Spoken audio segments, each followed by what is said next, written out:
in this video I want us to look at extended chords and then how we can build them. Okay, so we said that our chords are built by stacking intervals of third. All right, so on our C major scale, if you want to build the chords out of the diatonic chords out of the C major scale, we're on our roots. Once we go a major third up our roots, which is 4 semitones, 1 2 3 4, another major third, another minor third, sorry, 1 2 3, and then we go another major third, 1 2 3 4. Then we build our 7th chord. Okay, so we realize that this is how we build our chords, okay, by stacking intervals of third. Okay, so basically the whole idea of extended chords is that we want to go beyond the octave. Okay, so with extended chords we are going past the 7th chord. Okay, we are going past these 7th chords and then we are moving beyond the octave. All right, so we formed our major 7th, okay, by stacking intervals of third. All right, so once we want to keep going beyond the octave, we keep on stacking intervals of third. All right, we don't stop. Okay, so we stack a minor third, which is 1 2 3. Okay, so once we form a chord like this, then we formed our 9th chord. All right, our 9th chord. Okay, so this becomes our C major 9th chord. All right, so I just wanted to explain how these extensions are built. All right, you go beyond the octave, stack another a minor third, you get this. Stack another minor third, you get this. Stack a major third, you get this. Okay, up until your double octave, okay, or back to the 1 or the C. All right, so extended chords are built in such a way that they are classified into the major, the minor, and the dominant. All right, so these are the 3 chord qualities. Okay, the major, the minor, and then the dominant. Okay, so we can have a major 9th, all right, and we know that there's our major 7th. Okay, so once we stack another minor third interval, we get our major 9th chord. All right, so this becomes our major 9th chord. Okay, once we stack another minor third interval, 1 2 3, we get our major 11th chord. All right, and then we stack a major third interval, which is 4 semitones, 1 2 3 4. We get our major 13th,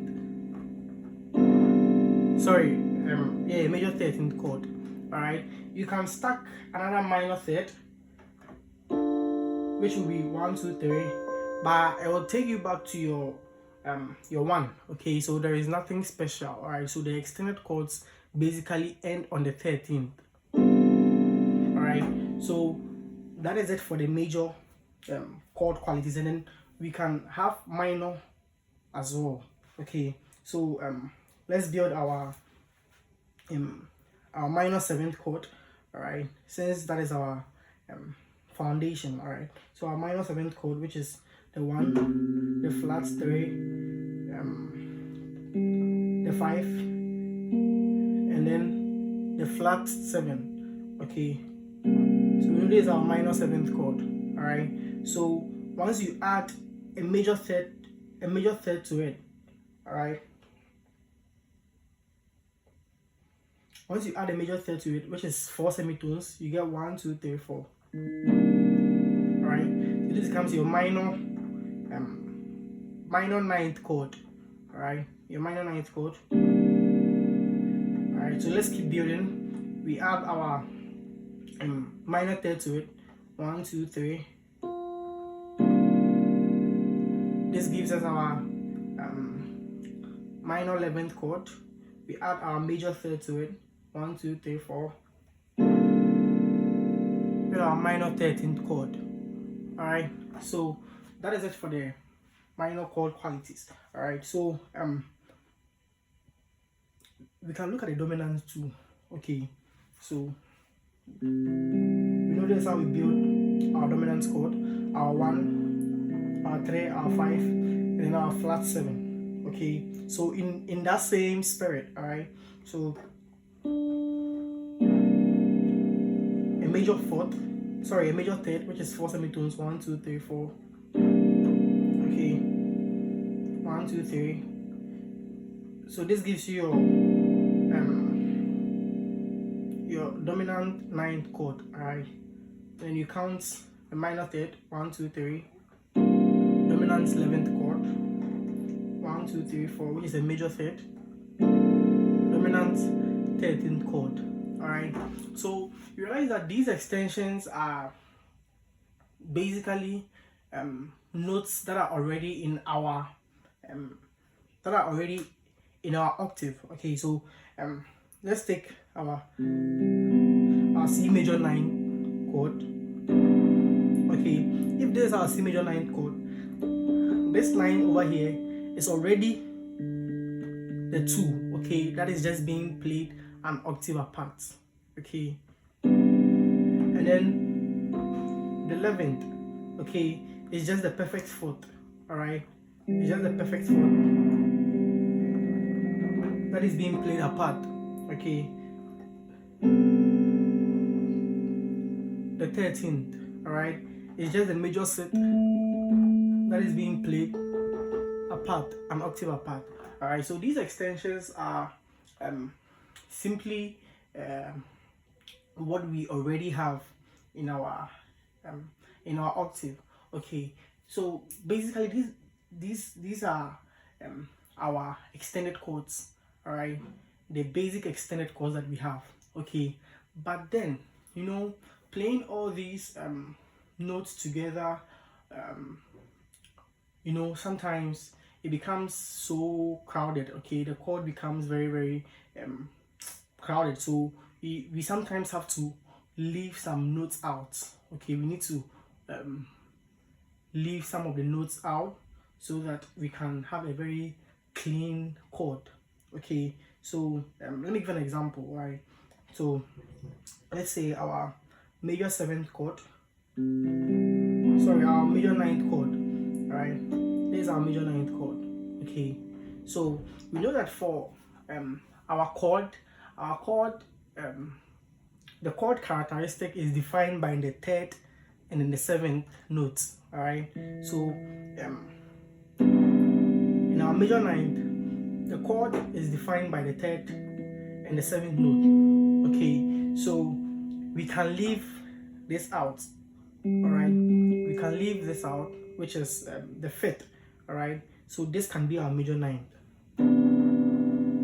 Okay, all right, because the 3rd and the 7th is what tells us whether the chord is a major chord or a minor chord or a dominant chord. Okay, so if the 3rd has a major 3rd interval and a major 7th interval, that means we have a major chord. If the chord has a minor 7th, a minor 3rd interval and also a major 3rd interval, then we will have a minor chord. All right, but then if the chord has a major 3rd interval and then a minor 7th interval, that means we have a dominant chord. All right, so the 3rd and the 7th are able to tell us the chord tone. All right, it is able to tell us the mood of the chord. Right, so they are very essential. Okay, so in our next video, I'm going to illustrate how you can leave some of the notes out. Okay, so that you can play your extended chords very well. All right, there are rules. Okay, not necessarily strict rules. All right, but then there are rules that if you want to leave some of the some of the notes out, you would have to follow.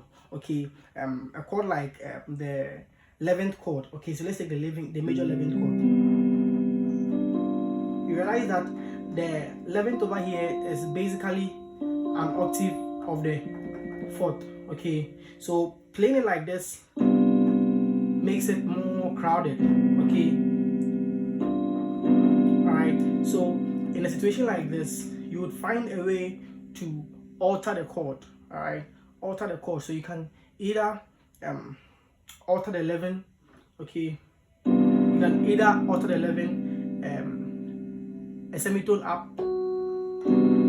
okay, or a semitone down, all right, so that this one would cover for the semitone, all right, or you can take away the 3 so that it becomes a suspended chord, all right, an extended suspended chord. So in our next video, I'm going to take my time and explain all these rules, all right, but then for this video, I just wanted to show you how these extensions are built. Okay, so you don't necessarily have to play everything. Okay, a chord like the 13 chord is, it consists of all the notes. Okay, all right, you can play it. Okay, depending on the